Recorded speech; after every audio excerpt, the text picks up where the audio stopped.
Y a esta hora se sigue discutiendo la reforma tributaria en general en la Cámara de Diputados. Queremos conversar sobre este tema, sobre lo que está ocurriendo en el Congreso, y para eso tomamos contacto con el diputado de la Democracia Cristiana, Matías Walker. Diputado, muchas gracias por este contacto y bueno, ¿qué le parece a usted que haya sectores que se estén restando de la idea de legislar esta reforma tributaria? Muy buenas tardes, Matilde. Bueno, nos parece lamentable y lo hemos dicho durante toda la sesión, que haya sectores, particularmente Renovación Nacional, la UDI y Amplitud, que ni siquiera estén dispuestos a aprobar la idea de legislar. Por tanto, la idea de poder discutir un proyecto de reforma tributaria. Es como negarse al debate. Y nos parece más curioso todavía que durante toda la sesión han puesto unos cartelitos en cada uno de los pupitres, incluso ausentándose del debate y negándose a la idea de legislar. Nosotros vamos a cumplir nuestro compromiso como diputados de la nueva mayoría, el compromiso que tenemos con la presidenta Bachelet, con un programa de gobierno que es aprobar los recursos suficientes para financiar una reforma educacional cuyos efectos no se van a ver inmediatamente, que se van a ver en una próxima generación. Estamos sembrando los cimientos de un desarrollo sustentable para un Chile más equitativo y por eso vamos a votar naturalmente a favor de la idea de legislar. Ahora este es un primerísimo paso, porque mañana, bueno, se vota punto por punto la reforma y luego, en definitiva, lo que todos dicen es que la reforma propiamente tal va a salir del Senado. Las mayores, digamos, perfecciones y perfeccionamientos van a salir del Senado. ¿Usted qué valor le da a la instancia de hoy y de mañana, cuando es en definitiva la Cámara Alta la que va a resolver qué reforma tributaria vamos a tener? Sí, primero señalar, Matilde, que muchos de nosotros presentamos indicaciones que fueron acogidas en este primer trámite por el ministro de Hacienda. Por ahí se ha dicho mucho que el ministro de Hacienda no tiene capacidad de escuchar. La verdad es que de las 10 indicaciones que presentamos algunos diputados de la Democracia Cristiana, por lo menos 6 de ellas se tradujeron en indicaciones. Por ejemplo, para eliminar la sobretasa a los alcoholes que afectaba a los pequeños productores de uva vitivinícola y de uva pisquera en distintas regiones del país. Por ejemplo, para precisar que todas las personas que utilicen el diésel como combustible, como vehículo de trabajo, van a poder descontar de impuestos lo que paguen por el diésel como combustible. Por ejemplo, para establecer una progresión en la rebaja del crédito de IVA a la construcción de 4.500 a 2.000 unidades de fomento. En fin, para limitar el poder del servicio de impuestos internos que podía afectar a los pequeños contribuyentes. Eso se tradujo en 6 indicaciones que presentó el ministro de Hacienda y que mañana vamos a votar en conjunto con los artículos que forman parte del proyecto. Perfecto.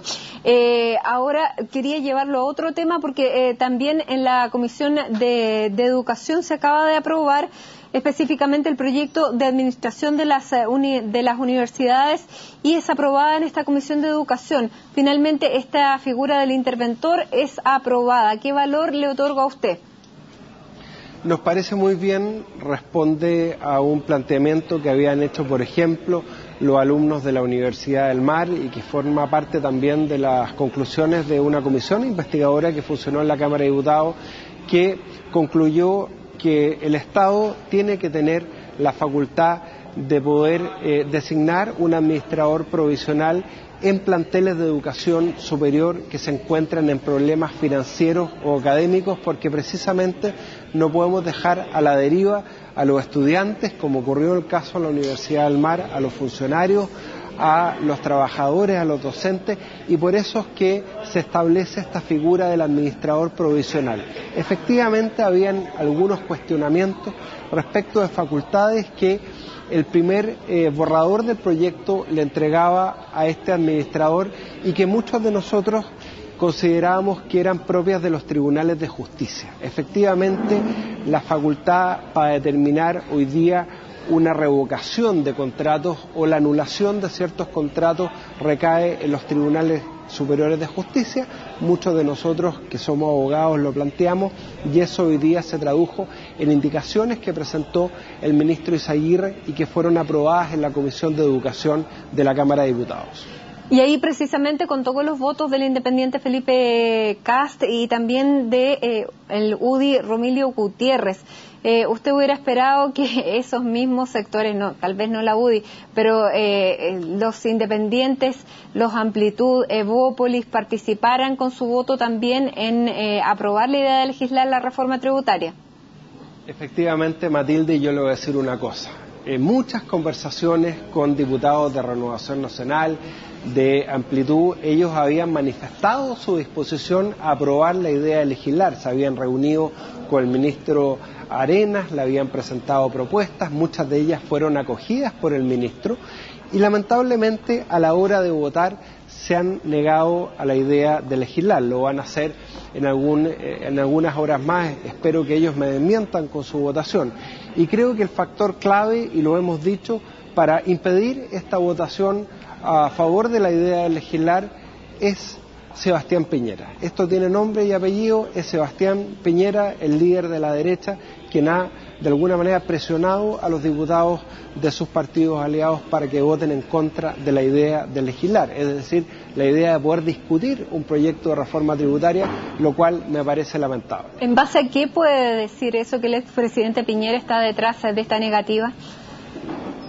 Todos sabemos, Matilde, que ha habido llamados desde Apoquindo, desde la oficina del presidente Piñera, a los diputados de la UDI, de Renovación Nacional y de Amplitud para pedirles que voten en contra de la idea de legislar este proyecto. Eso es secreto a voces acá en el Congreso Nacional y me parece lamentable porque muchos de ellos tenían la legítima inquietud de votar a favor de la idea de legislar, tal como el senador Manuel José Santón hoy día anunció que va a votar a favor de la idea de legislar porque entienden que Chile tiene que tener una reforma tributaria, tiene que tener mayor recaudación para poder financiar gastos permanentes, sobre todo para tener una reforma educacional y para fortalecer la red pública de salud. ¿Y sobre el senador Osandón no cabe la presión del expresidente Piñera?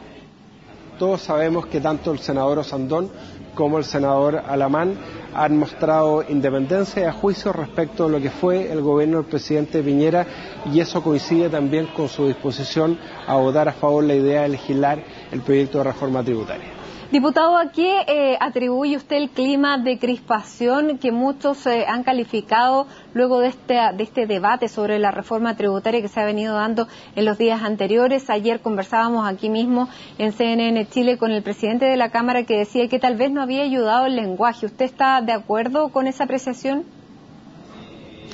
Bueno, yo creo que efectivamente el lenguaje no ha ayudado a mejorar el nivel del debate. Acá cada uno tiene que asumir su responsabilidad. Esto partió por un panfleto de la UDI, Matilde, que lamentablemente lo único que hizo fue desinformar a la ciudadanía, sosteniendo que la reforma tributaria le iba a pagar la clase media, le iban a pagar las pymes, y hemos demostrado que eso no es así, fundamentado también en lo que han dicho economistas como Eduardo Engel, como Andrea Repeto. Lamentablemente ese nivel de debate se tradujo hoy día en estos cartelitos que han puesto los diputados de la UDI y Renovación Nacional y que no ayudan a tener un nivel del debate del que se merece un proyecto de reforma estructural que va a permitir que después de aplicados los impuestos podamos mejorar los índices de redistribución del ingreso, el índice Gini, y que va a permitir alivianarle la mochila a la clase media que significa hoy día endeudarse para enviar a sus hijos a la universidad y que va a permitir también fortalecer la red pública de salud que se ha debilitado tanto en los últimos años. Por ejemplo, en la región de Coquimbo diputado, usted dice que es un mito que se vaya. Usted dice que es un mito que se vaya a afectar a la clase media. ¿Usted garantiza que no va a afectar a la clase media como se ha dicho? Yo creo que esta reforma tributaria, Matilde, va a beneficiar a la clase media, primero porque va a permitir que los hijos de la clase media, de la verdadera clase media, puedan educarse gratuitamente. Hoy día una familia que tiene ingresos de 1.200.000 pesos, que está dentro del 30% más ingreso de la población, es una familia que no pertenece a el rango de personas con más ingresos del país, sin embargo necesita esta reforma tributaria para tener bienes públicos necesarios como es el financiar la educación, para que podamos tener además verdadera libertad de elección por parte de los padres. Hoy día no existe verdadera libertad de elección en materia de educación porque el bolsillo de los padres sigue siendo un impedimento para poder concretar este derecho. Muy bien, diputado, muchísimas gracias por este contacto. ¿A qué hora cree usted que se van a desocupar? Dicen que la discusión es para largo. Dicen que hasta que las velas no ardan, y eso demuestra que, contrariamente a lo que se ha dicho, vamos a discutir el proyecto de reforma tributaria. Todos los diputados pueden hacer uso de la palabra durante 10 minutos, lo mismo que mañana, y esto demuestra que sí estamos debatiendo en serio en la Cámara de Diputados, a pesar de los cartelitos y a pesar de los panfletos que han incorporado algunos. Hasta que las velas no ardan, entonces. Muchísimas gracias, diputado, por este contacto y bueno, retomaremos si así es necesario hoy, mañana, porque esto se sigue discutiendo. Muchas gracias y muy buenas tardes. Gracias, Matilde. Hacemos una pausa, ya son las 6:33 p.m, pero no se vayan porque hay más informaciones. Esto es Primera Edición. Seguimos junto a ustedes.